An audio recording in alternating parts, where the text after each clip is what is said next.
Vous recherchez une école de référence pour une double formation universitaire et professionnelle de qualité? Voici l'opportunité à ne pas rater. L'École supérieure d'administration, d'économie, de journalisme et des métiers de l'audiovisuel ESAE vous offre des programmes d'enseignement en licence et en master orientés vers l'emploi qui font d'elle une référence à travers les filières de l'administration générale et territoriale, l'administration du travail et de la sécurité sociale, droit, diplomatie et relations internationales, administration hospitalière, universitaire et intendance, journalisme et métiers de l'audiovisuel et toutes les filières des sciences de gestion. Une seule adresse, www.esae.bj.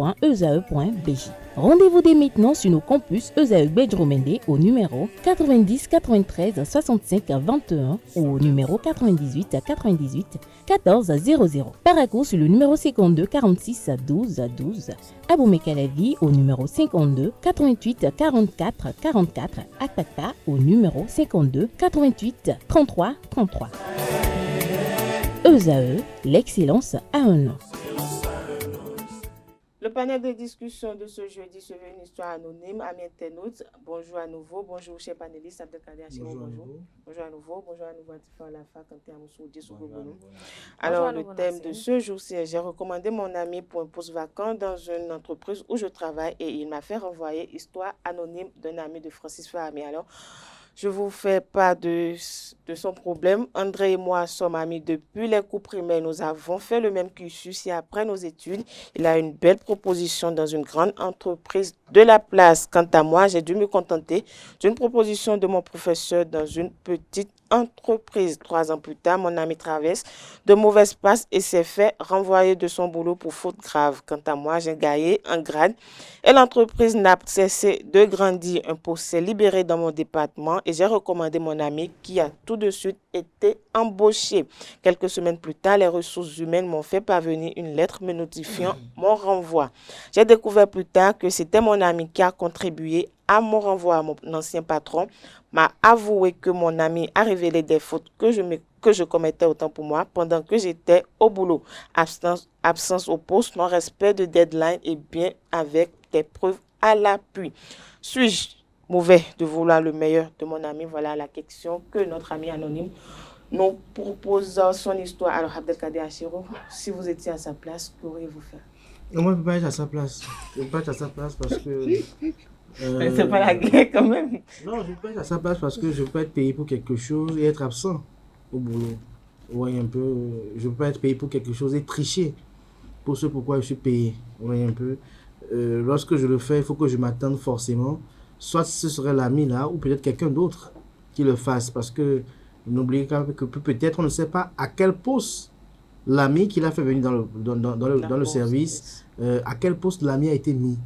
Si l'ami qui est venu dans le service après a un poste de gendarme au sein de l'entreprise et que son travail c'est de dénoncer les irrégularités comme absence au travail, deadline non respecté, l'ami n'a fait que son travail. La seule chose qu'il pourrait demander à cet ami-là, encore que est-ce qu'il était véritablement son ami, c'est que il aurait pu le prévenir de l'ouragan qui venait, qui pointait à l'horizon. Mais là, il ne l'a pas fait. L'autre chose également, vous savez, dans cette vie, il ne faut pas confondre des choses, notamment qui on appelle ami. C'est vrai, on peut porter assistance à une connaissance, à un compagnon de longue date, c'est-à-dire quelqu'un avec qui on a fait les bancs ensemble parce qu'on connaissait la même classe, mais avec qui parfois on a des illusions de croire que nous sommes des amis. Vous savez, tout le monde n'est pas ami. Il y a des gens qu'il ne faut pas aider, même les voyant parfois agonisants. C'est vrai que ça va paraître peut-être pas raisonnable, mais c'est pour des raisons préventives et de sécurité de soi. Parce que la chose qui compte la plus dans une vie ou dans votre vie, c'est votre sécurité, votre stabilité et celle de proches. Et quand je parle de proches, c'est de personnes qui, lorsque vous faites 24 heures sans les voir, vous ne vous sentez pas bien. Des personnes dont vous ne pouvez pas supporter sont 12 heures sans elles. Des personnes qui ont une part entière dans le processus de vie que vous avez engagé. Et donc, je pense que notre ami anonyme, ami de Francis Fahami, Azaé à quelques endroits, notamment le premier endroit, il est payé pour quelque chose et il triche avec son emploi. Moi, je ne vais pas soutenir cela. L'autre chose également, c'est, parce que l'histoire n'a pas été entièrement complète, c'est de savoir est-ce qu'il a fait le bon diagnostic pour se dire est-ce que c'est mon ami? Si ce n'est pas son ami, c'est qu'il devait également être dans la prévention. Et dernière chose pour conclure, c'est pour rappeler qu'on n'a pas eu la pression de savoir est-ce que c'est le devoir de l'ami de rendre compte au patron des irrégularités ou l'ami l'a fait par simple volonté de méchanceté. Alors, Atifa, à la fin sur la même question, si vous étiez à sa place. Ah, vous savez, moi j'ai envie de chanter même. Hein.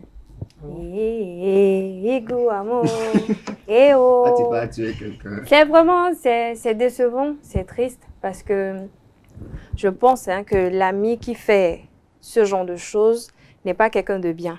Parce que dans une entreprise, chacun a son poste, chacun a son rôle. Est-ce que c'est le rôle de l'ami?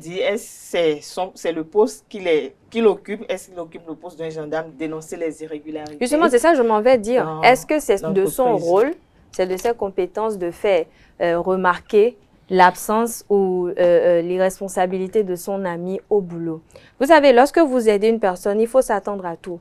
Et quelqu'un que vous avez peut-être perdu de vue, qui auparavant avait déjà, parce que l'ami qu'on a aidé en question était à un poste très grand et aujourd'hui il est tombé.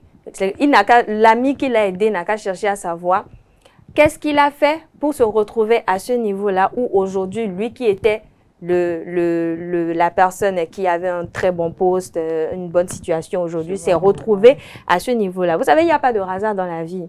Et lorsque vous aidez une personne, remarquez déjà dans ses faits et gestes, est-ce que c'est quelqu'un qui est d'abord reconnaissant, qui reconnaît le sacrifice, parce que quelqu'un qui va trouver un emploi à son ami, c'est que vous prenez les problèmes de cet ami-là comme vos problèmes. Donc, venez dans cette entreprise pour venir faire perdre encore le boulot de celui qui vous a aidé. Il aurait pu peut-être alerter l'autre au nom de l'amitié qui les lie pour dire « Ah, mon ami, mon frère, telle chose que tu es en train de faire, il y a telle situation qui arrive, donc prends tes dispositions pour. » Maintenant, lui-même il dit, ou bien si je me suis bien rappelé de l'histoire, il dit que l'ami a fait remarquer à son supérieur ses absences au boulot. Depuis tout le temps où lui-même il travaillait au boulot là, il n'y avait personne dans cette même entreprise, dans cette même structure pour faire remarquer les absences, le manque de professionnalisme de cet ami-là en question. Donc pour moi, il y a un petit problème là. Et donc c'est quand même triste qu'aujourd'hui on fait face à ce genre de choses parce que ça n'arrive pas qu'aux autres. C'est quelque chose qu'on voit aussi dans notre société aujourd'hui. Les gens n'ont plus froid aux yeux à faire du mal à quelqu'un ou à rendre l'appareil très mal à quelqu'un qui vous a porté assistance. Et pour moi, il a vraiment mal fait. Écoutez, c'est tout simplement de la méchanceté parce que peu importe le poste qu'il occupe, si c'est l'ami la personne qui l'a fait venir dans la société, et il va jusqu'à le dénoncer, même s'il occupe le poste de contrôleur de ressources humaines et tout. C'est pas à lui de poser ce acte-là. Et même en voulant poser cet acte-là dans sa position, si je suppose qu'il est contrôleur des ressources de la société, il peut faire référence à son ami, essayer de le rappeler à l'autre et peut-être échanger avec lui comme cela se doit. Déjà que c'est pas après son arrivée que l'ami a commencé à être absent dans le service. C'est-à-dire que durant tout le temps où lui n'était pas là, lui ne travaillait pas encore là, c'est de la méchanceté tout simplement. Durant tout le temps, c'est pas que c'est après son arrivée que le monsieur a commencé. Pourquoi il n'a pas été dénoncé? Pourquoi on nous précise que c'est l'ami qui l'a fait venir dans le service là, qui est allé le dénoncer, qui est allé voir le patron, le supérieur pour le dénoncer? C'est de la méchanceté tout simplement et c'est humain. Parce que les gens ne veulent pas vous voir émerger, peu importe ce que vous faites. Il faut savoir que même si vous posez un bon acte, d'accord, à un être que vous supposez aimer, de tout votre être même, il faut vous attendre à des répercussions, qu'elles soient positives ou négatives. Attendez voir tout, parce que on n'arrive pas à contrôler l'homme. On n'arrive pas à contrôler l'homme. Quand tu as sur la même question. Lorsque vous aidez une personne, c'est deux choses. Soit elle vous rend la monnaie de votre pièce négativement, soit elle le fait positivement. L'ami l'a fait négativement, selon moi. Mais d'abord, je trouve que là, il y a plus un problème personnel que professionnel. Parce que, dans quel sens? justement, il faut se questionner pour savoir si c'est vraiment son ami.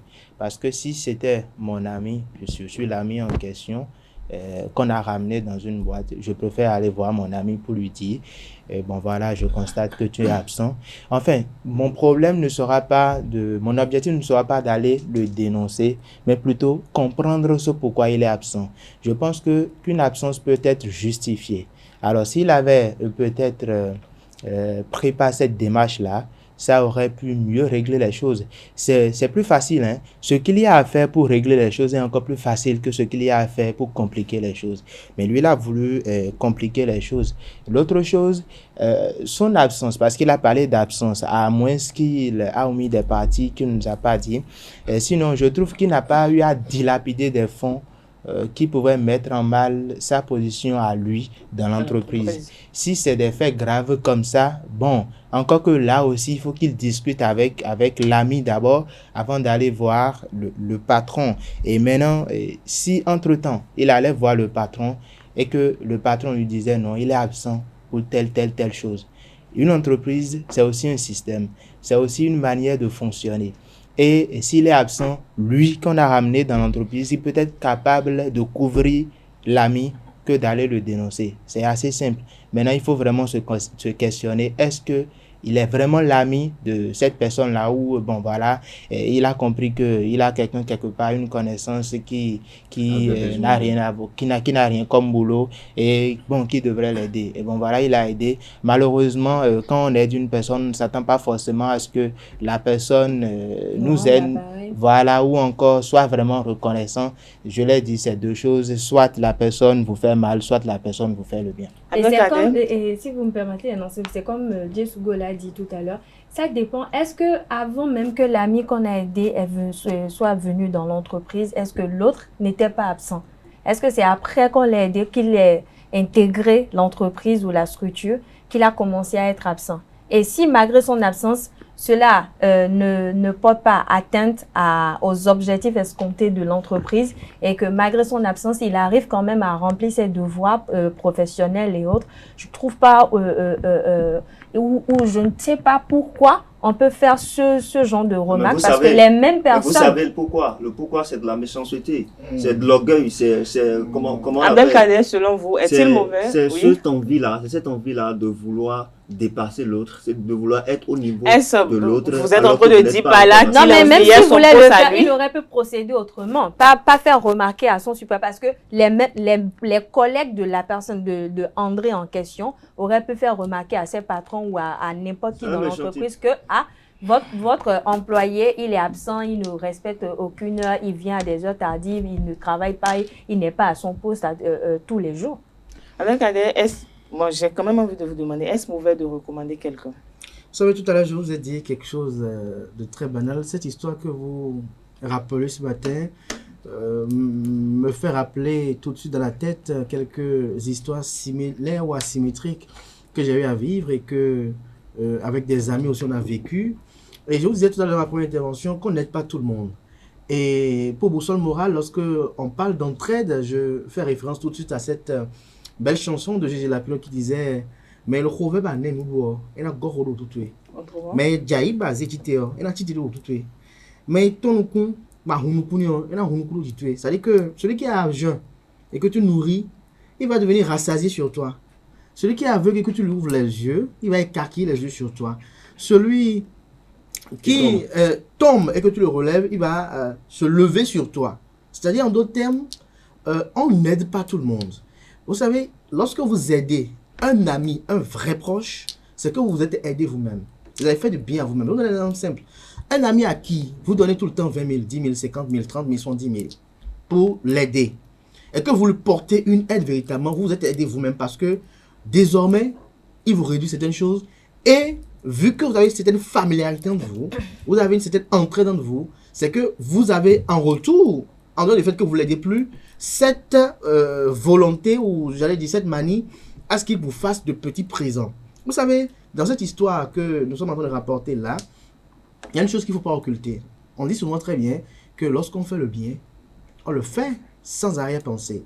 Et j'ai coutume dans mon cheminement de vie à faire référence à une parole de mon père qui dit que la vie, c'est comme garder une bille sur une table en verre. Vous savez, lorsque vous êtes déconcentré tout de suite et que ce verre-là est dans votre main, la bille tombe. Vous savez, une bille sur du verre, ça court dans tous les sens. Donc, ça veut dire que dans la vie, il faut faire preuve de lucidité à tout moment. Et très généralement, pour la plupart des gens, lorsqu'ils font du bien à quelqu'un, lorsqu'ils font de bonnes choses à quelqu'un, ils occultent de voir que, est-ce que dans le bien que je fais à l'autre, est-ce que je n'écorche pas son honorabilité, sa dignité et sa sensibilité. Ça, c'est un premier fait.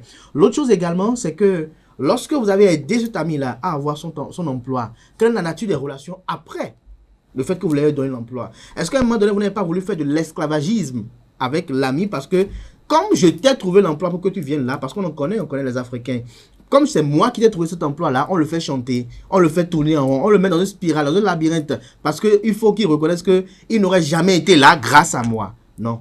Il y en a même qui prennent de l'argent à la fin du mois. Vous savez, il a dit dans son histoire qu'il a été absent et qu'il ne respecte pas les deadlines. Vous savez, il y a une chose, lorsque l'ami a fait preuve de légèreté en disant par exemple que il a fait ci, il a fait ça, il y a un patron qui a approuvé les observations qui ont été faites par l'ami. Ça veut dire que effectivement, ces absences portaient entrave au boulot. Je parlais tout à l'heure dans ma première intervention de tricherie. Vous ne pouvez pas payer pour un emploi où vous êtes censé être là de 8h à 18h et vous venez peut-être à midi, vous venez peut-être à 15h et vous en avez marre ou bien vous créez des limites à celui qui dénonce que vous avez été absent. Pourquoi vous êtes absent? On appelle ça de la tricherie. Vous savez, dans la vie, il faut être honnête. Et l'honnêteté vous exige à ce que ce pourquoi vous êtes payé, vous soyez là. On dit dans ma langue que c'est l'homme même qui se protège. C'est l'homme même qui veille sur sa vie avant que la providence elle-même veille sur lui. Ça ne sert à rien. Ça ne sert à rien. Je vais finir, Nasrine Fatoumi. Ça ne sert à rien de vous pavaner tout le temps. Vous ne venez pas au boulot.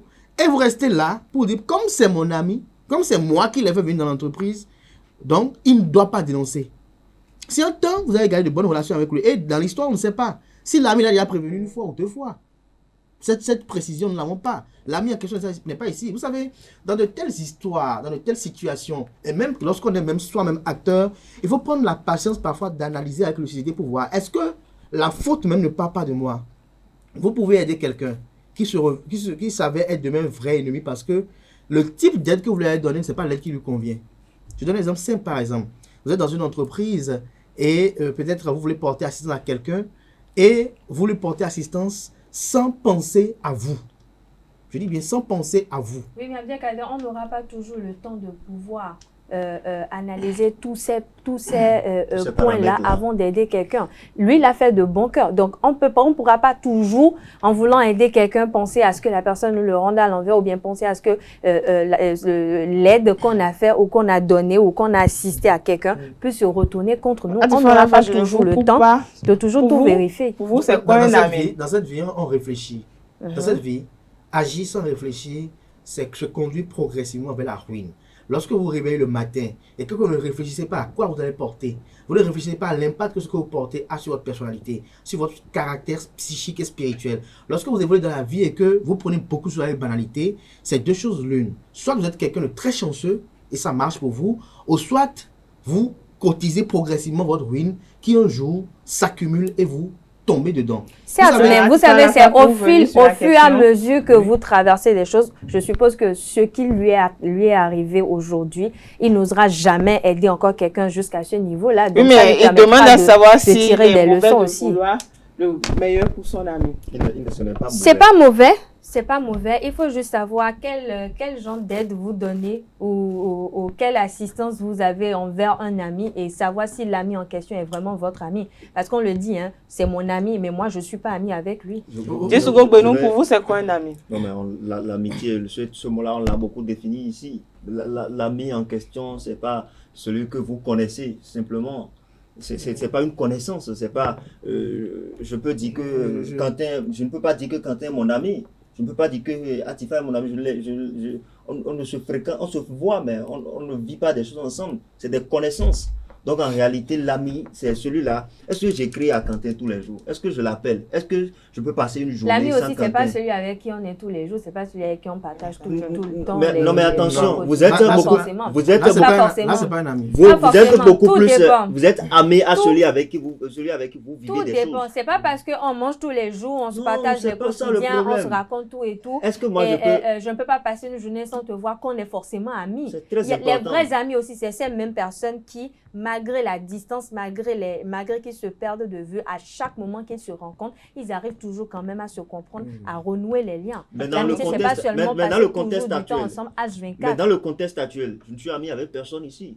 Je me permets de le dire parce qu'on ne vit pas des choses ensemble, on n'a pas traversé des choses ensemble, on n'a pas des moments, on n'a pas de l'histoire à raconter. Donc l'ami en réalité, c'est celui-là avec qui vous avez, même si C'est celui avec qui vous avez passé des choses. vous avez ensemble, traversé des choses, même si c'est le primaire qu'on a fait ensemble, et on se retrouve 50 ans après, et on se souvient de tout ce qu'on a traversé ensemble, des moments qu'on a vécu, comment on s'est supporté, comme tout le chemin Donc qu'on pour a vous, c'est parcouru. ça l'ami. C'est ça l'amitié. C'est celui-là qui, malgré, voilà, qui constate que, par exemple, notre ami, l'anonyme, voilà, c'est un ami, c'est un vrai ami. C'est celui-là qu'on peut appeler un vrai ami. Parce qu'il a voulu du bien de son ami. Oui, parce que c'est pas parce que moi je vais au boulot tous les jours et puis je trouve de l'argent à la fin du mois. Mon ami est à la maison, j'arrive à lui envoyer un petit 5 000 francs, un petit 10 000 francs que je suis son ami. Il vaut mieux apprendre Quand à t'es celui Amoussou, que vous considérez un comme ami, ami c'est à quoi pêcher pour que vous? de lui donner de quoi Toujours manger. le poisson. Je crois que Atipa dit souvent déjà tout dire sur l'amitié. Oui, c'est ça. Et Vous dites quoi sur l'amitié? non, je ne trouve pas une autre définition, c'est exactement ça. C'est pas parce que vous partagez la même chambre que quelqu'un. Avec que ça Francis veut dire- Fahmy. Donc vous n'êtes pas ami avec Francis Fahmy. Laissez-moi continuer. Allez-y. Alors, je ne sais pas parce que vous partagez la même chambre que quelqu'un, par exemple, que la personne est forcément votre ami. Ça Mais vous ne dépend. pouvez pas partager la même chose que votre ennemi. Mais Qu'est-ce que vous dites? ami, quand on n'est pas ami avec quelqu'un, ça ne veut pas dire qu'on est forcément ennemi avec la personne. On peut avoir des connaissances. On peut avoir des gens avec qui, enfin, des gens qu'on fréquente peut-être tous les jours, mais qui ne sont pas forcément des amis. Parce que le tout dépend de tout ce que nous partageons. Si, au fond, on n'arrive pas à se dire la vérité, on n'arrive pas à s'échanger nos problèmes, on n'arrive pas à se couvrir, on n'arrive pas à s'aider, c'est pas la peine que cette personne-là soit votre ami. Donc, c'est assez simple. Il a bien défini d'ailleurs, donc c'est tout. C'est ce que, enfin, pour moi, c'est le sens de Abdelkader qui s'est l'amitié. passé. Alors, pour vous, c'est quoi un ami? Pour moi, Très rapidement. ma définition de l'amitié, ma conception de l'amitié n'est même Oui. pas sur le plateau ici. Ah, ok. Parce C'est quoi alors votre Elle définition? repose sur 3 piliers fondamentaux. Le premier? Premier, la sincérité. Second, la réciprocité. Et le troisième, c'est la fraternité. Lorsque vous vous dites que vous êtes ami avec quelqu'un, Sincérité, fraternité et La réciprocité. réciprocité. sincérité d'abord, Réciprocité. réciprocité ensuite et fraternité. Fraternité, pourquoi?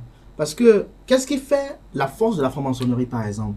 Qu'est-ce qui fait la force de toutes les autres, je vais peut-être stigmatiser aujourd'hui. Qu'est-ce qui fait leur force? C'est la fraternité. Oui.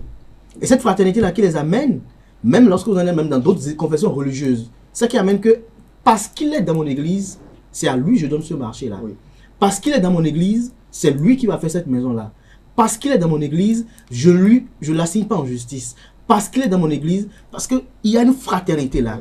Et donc, Frère lorsque en vous avez cette fraternité, enfant, comment on appelle un ami? Non-vie. C'est un Quand frère. on dit non-vie, C'est un c'est frère. comme un frère. Noté. Non-vie, ça y est, l'enfant de ma mère. Oui, maman. Il n'est pas de votre mère. Frère. Votre père peut-être ne le connaît pas, mais Novi tu es. C'est Blomonia. Ah, Novi tu es, c'est Blomonia. C'est mon frère, je ne peux pas le faire comme ça. Ça veut dire que quoi?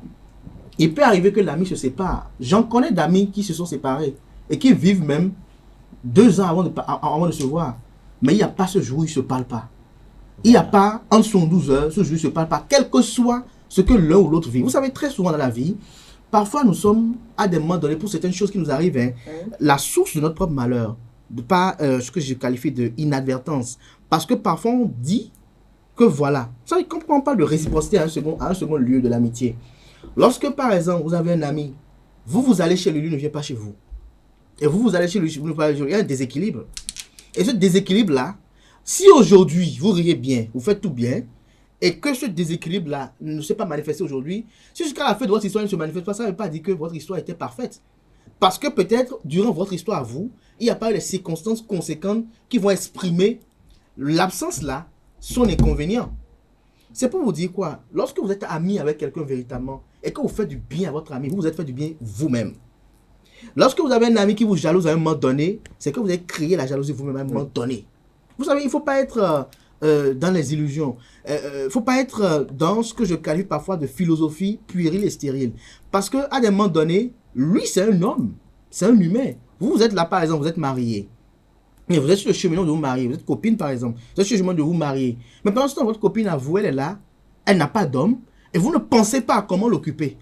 Et vous restez tout le temps ensemble. C'est elle qui entend votre histoire très belle, très agréable. Déjà, peut-être vous êtes plus belle qu'elle, déjà. Et ça peut créer des frustrations. Lorsque parfois vous vous vantez. Parfois dans les blagues, il y a des blagues parfois qui sont piquantes. Et que peut-être l'ami laisse couler au regard de ce que vous traversez ensemble, vous partagez ensemble.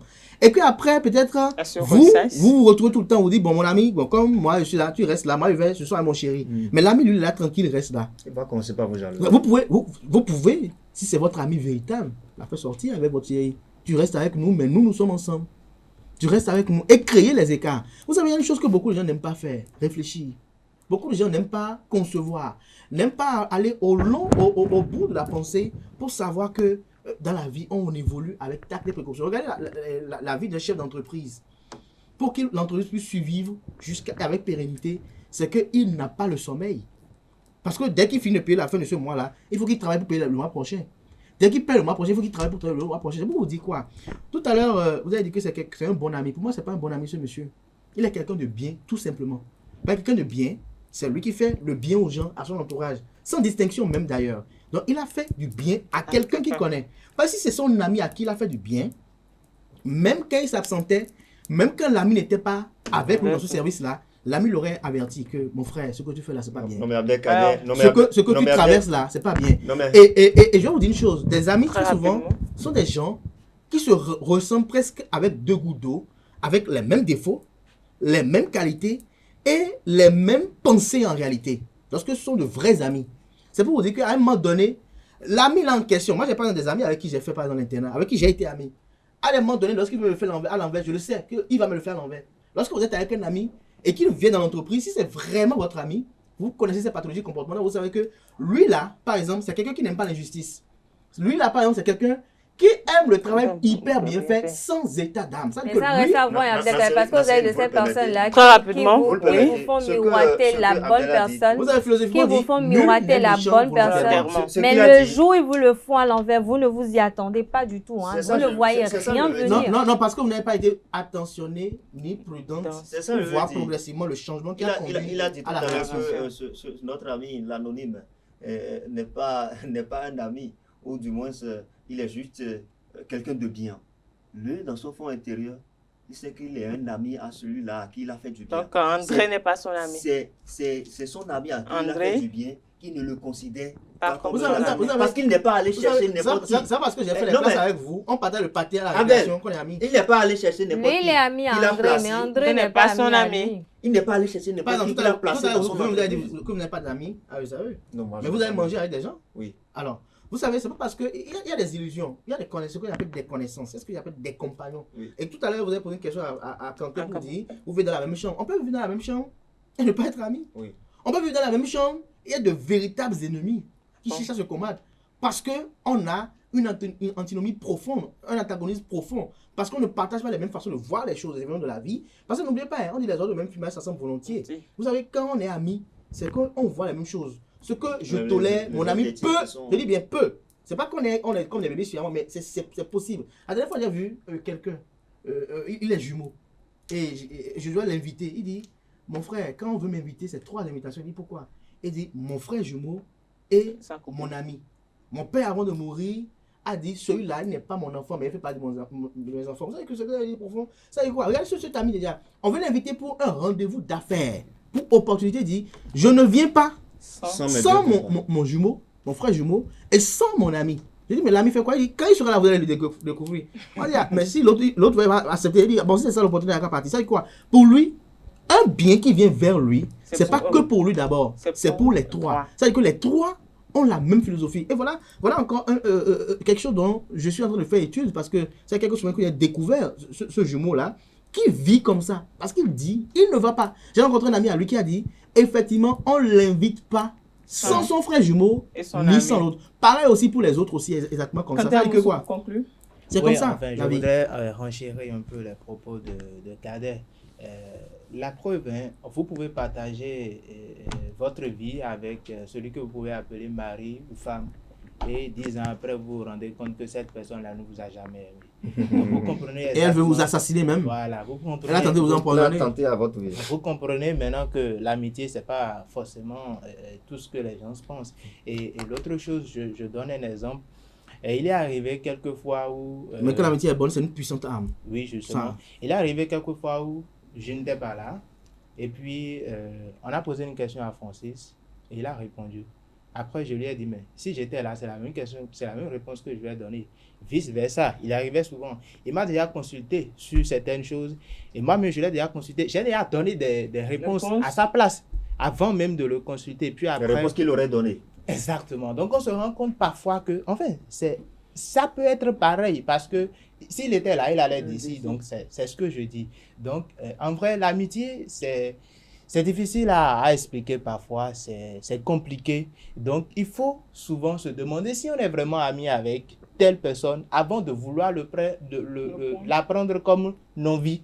Parce que lorsque vous commettez l'erreur de prendre quelqu'un comme votre frère, c'est dangereux pour vous. C'est un peu comme si vous ramenez, je vais dire, un chef dans votre maison. Et pour vous, ce n'est pas un chef, mais il vient dans votre maison, il devient un chef. Et donc, il commence par diriger toute la maison. Ça devient compliqué pour vous. Mais il peut rejoindre sa chose. L'amitié, même dépasse l'amour. La fraternité. Vous savez, parce qu'un ami doit aimer son prochain. Il l'aime comme lui-même. Et il pense que si il a ça, c'est que j'ai ça. Si la femme de mon ami trompe mon ami, c'est que je suis trompé. Non, c'est pas que il m'a trompé, je suis trompé.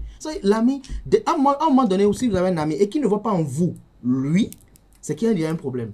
Si l'ami ne voit pas en vous, lui, c'est qu'à un moment donné, il n'y a rien à faire, il y aura un problème à ce niveau-là donné. Si l'ami voit aller quelque part sans exprimer tout au moins une gêne, s'il exprime le gêne et que vous y allez sans l'inviter, c'est pas un problème. Mais si vous voyez aller sans exprimer une gêne, c'est qu'il y a un problème. C'est pour ça que vous voyez ce trio-là, par exemple, ça c'est encore un cas que j'étudie. Par exemple, moi, dans les relations humaines, je continue d'étudier, d'analyser l'homme. Grand tâche, parce que ça me permettra de sortir un ouvrage sur ce qu'est l'homme dans les relations humaines, véritablement. Et ça me permet de davantage me cultiver sur ce que c'est que l'amitié et la fraternité. Voilà des gens, je dis, on lui propose une opportunité d'affaires à hauteur de centaines de millions, mais il dit, je ne viens pas échanger avec vous sans mon frère jumeau. Le frère jumeau, c'est concevable, mais sans mon ami intime. Il dit, c'est pas possible. On dit, mais c'est quoi? Vous êtes des gays? C'est des garçons, hein?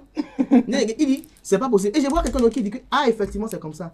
Ils vont toujours ensemble. Lorsque l'un est avec sa copine, les autres sont avec leur copine. Lorsque l'un est avec son épouse, les autres sont avec leurs épouses. Ça veut dire quoi? Il y a une unicité d'esprit et d'harmonie. Et ça, c'est un travail profond qui se fait en amont dans l'acceptabilité mutuelle des défauts des uns des autres. Parce que, n'oubliez pas, hein, ils peuvent être jumeaux et ils ne seront pas identiques. Ils peuvent être des frères, ils ne seront pas identiques. Mais c'est tout comme on voit des frères qui sont même père, même mère. Mais vous les voyez, vous pensez que c'est des jumeaux. Parce qu'ils se comprennent. Il faut qu'entre amis, on se comprenne d'abord. Il faut qu'entre amis, vous ayez la capacité d'anticiper sur ce que l'ami... Si vous n'êtes pas anticipé sur ce que votre ami peut faire, c'est que là, vous devez vous méfier de cet ami-là. Et avoir prudence. Et quand c'est comme ça, celui-là... Moi, je suis ici, par exemple, ici. Il y a des gens que je peux amener dans des cercles. Mais il y a des gens que je peux amener dans des cercles parce qu'ils ne me rassurent pas. Si l'ami ne vous rassure pas, pourquoi vous l'amenez dans votre cercle? Je peux lui trouver un emploi ailleurs. Mais le jour où je prends la décision, je finirai là. Et c'est ce qui est important dans cette histoire de donner comme leçon.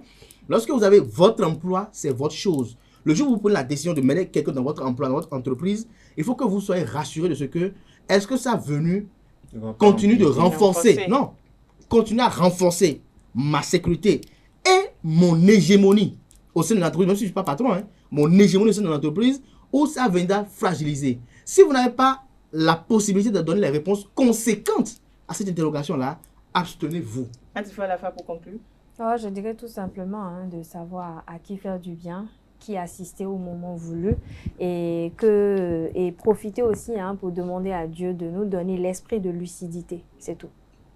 Quand tu es à Moussou, moi, je dirais à André ou à Jacques, parce que Jacques aussi pourrait se retrouver dans ce même contexte, de ne pas avoir de la rancœur envers celui qu'il appelle ami et de laisser couler. Bon, qu'il fasse un vrai diagnostic à son niveau aussi. Moi, je dirais pour conclure que on ne choisit pas à qui on fait du bien. Le bien, normalement, ah oui, on choisit. Hein. Le bien, bon, normalement, c'est la conclusion, le bien, on va normalement, là. bien fait. Le bien, vous avez conclu. Le bien, bien fait, normalement, on ne choisit pas à qui on le fait. Donc, je vais peut-être rejoindre Atifa qui demande à ce que qu'on ait l'esprit de lucidité pour savoir avec qui merci Abdelkader. C'est la lucidité qui va mener à choisir. Merci à vous également. Merci à vous, Diesougogbenou, amis internautes, si vous étiez à la place de notre ami anonyme. Corée vous fait voilà. Ainsi prend fin un frais matin de ce jeudi matin. Billy Gaël Aibi vous donne rendez-vous à 19h pour la grande édition du journal télévisé sur USAE Télévision.